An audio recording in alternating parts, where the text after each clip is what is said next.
வீட்டில் இருக்கக்கூடிய பொருட்களை வச்சு சிம்பிளாக ஈஸியாக சட்டுன்னு செய்யக்கூடிய ஒரு ஈவினிங் ஸ்நாக்ஸ் தான் இன்றைக்கி பார்க்க போகிறோம். அதுவும் இந்த மழை காலத்தில் பிரேக்ஃபாஸ்ட்டாகவும் நீங்கள் சாப்பிட்லாம், அல்லது ஈவினிங் டைமில் ஸ்நாக்ஸாகவும் இதனை செஞ்சு சாப்பிட்லாம். தொட்டுக்க எதுவுமே தேவையில்லை.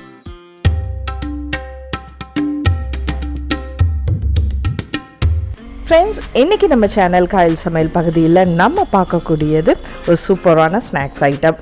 இதுக்கு இப்போ ஒரு நான்ஸ்டிக் பேனில் அல்லது கடாயில் 1/2 டேபிள் ஸ்பூன் அளவுக்கு நெய் விட்டுக்குங்க. நெய் நல்லா ஸ்ப்ரெட் பண்ணி விட்டுடுங்க. இதில் நான் அணில் சேமியா யூஸ் பண்ணுறேன். நீங்கள் எந்த வகையான சேமியா இருந்தாலும் பயன்படுத்திக்கலாம். இதில் ஒரு பேக்கெட் 150 கிராம், அதில் பாதி அளவுக்கு நான் யூஸ் பண்ணியிருக்கேன். ஸோ இதை கொஞ்சம் நல்லா வறுத்துடுங்க. ஸ்லோ ஃப்ளேமில் வச்சு வறுத்து அதை தனியாக எடுத்து வச்சுக்கலாம். அதே பேனில் நான் ஒரு 1/2 கப் அளவுக்கு ரவை சேர்க்குறேன். வறுத்த ரவையாக இருந்தாலும் நெய்யில் கொஞ்சம் வறுக்கும்போது நல்ல வாசனையாக இருக்கும். ஸோ அதையும் கலர் சேஞ்ச் ஆகணுன்ற அவசியம் இல்லை. கொஞ்சம் நல்ல வாசனை வர்ற வரைக்கும் வறுத்து எடுத்தால் போதும். இதை எடுத்து அதோட தனியாக நம்ம எடுத்து வச்சிடலாம்.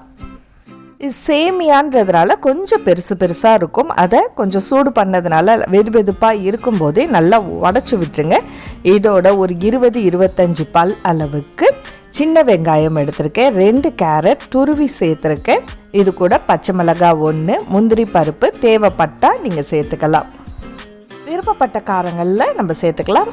இதில் ஒரு 1/4 டீஸ்பூன் அளவுக்கு சீரகத்தூள், மிளகுத்தூள் ஒரு 1/4 டீஸ்பூன், உப்பு தேவையான அளவுக்கு, தனி மிளகாய்த்தூள் ஒரு 1/4 டீஸ்பூன் அளவுக்கு சேர்த்துருக்கேன். இதோட கொத்தமல்லி இலைகள் பொடிசாக நறுக்கி நல்லா மிக்ஸ் பண்ணி விட்டுடுங்க. இதோட கொஞ்சம் புளிப்பான தயிர் சேர்த்துக்கிட்டால் நல்ல ருசி கொடுக்கும். 1/2 கப் அளவுக்கு திக்கான தயிர் எடுத்திருக்கேன். அதையும் சேர்த்து கொஞ்சம் நல்லா மிக்ஸ் பண்ணிவிடுங்க. 1/2 கப் அளவுலேருந்து 1 கப் அளவுக்கு தண்ணி இதில் நம்ம சேர்த்துக்கலாம். ரொம்ப அதிகம் சேர்க்காம கொஞ்சம் நல்லா மிக்ஸ் பண்ணி ரெடி பண்ணி ஒரு 10 நிமிஷம் ஊற வச்சுடுங்க.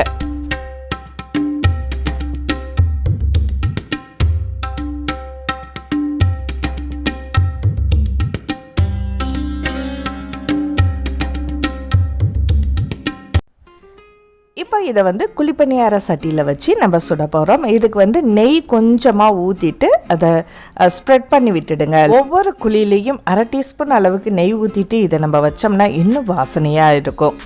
இதில் நம்ம சேமியா கலவையை எடுத்து வைக்கிறோம். அது கொஞ்சம் ரொம்ப திக்காக இருந்துச்சுன்னா கொஞ்சமாக நீங்கள் தண்ணி ஊற்றியும் கலந்துக்கலாம். இதில் ஒரு குழிக்கரண்டி அளவுக்கு கொஞ்சம் கொஞ்சமாக அதில் நம்ம எடுத்து வச்சா போதும்.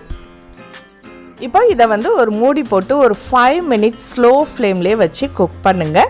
அதுக்கப்புறம் ஒரு 5 மினிட்ஸ்க்கு அப்புறம் இதை அப்படியே நம்ம திருப்பி போடலாம்.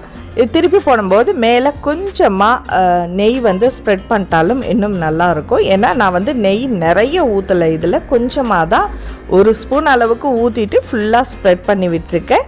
உங்களுக்கு இன்னும் ருசி கொடுக்கணும் அப்படின்னா நீங்கள் கொஞ்சம் ஸ்ப்ரெட் பண்ணி விடலாம் மேலேயும். திரும்பவும் மூடி போட்டு ஒரு 3 to 5 மினிட்ஸ் நீங்கள் குக் பண்ணால் போதும். சுவையான ஈவினிங் ஸ்நாக்ஸ் அல்லது மார்னிங் பிரேக்ஃபாஸ்ட்டாகவும் சாப்பிட்றதுக்கு ரொம்ப டேஸ்டியாக இருக்கும்.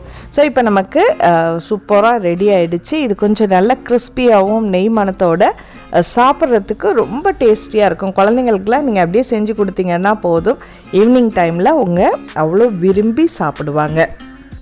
இது கூட கேரட் மட்டும்தான் சேர்க்கணுன்ற அவசியம் இல்லை. விருப்பப்பட்ட காய்கறிகள் நீங்கள் எது வேணாலும் சேர்த்துக்கலாம். அதே மாதிரி இது கூட நீங்கள் இன்னுமே எக்ஸ்ட்ரா ஸ்வீட்டாக வேணும் அப்படின்னா நம்ம காரத்துக்கு பதிலாக இதில் ஸ்வீட் செஞ்சு மிக்ஸ் பண்ணியும் நம்ம இதே மாதிரி செய்யலாம். நட்ஸ் நிறைய சேர்த்து செஞ்சு கொடுக்கும்போது அதுவும் ரொம்ப டிஃப்ரெண்ட் டேஸ்ட்டில் இருக்கும்.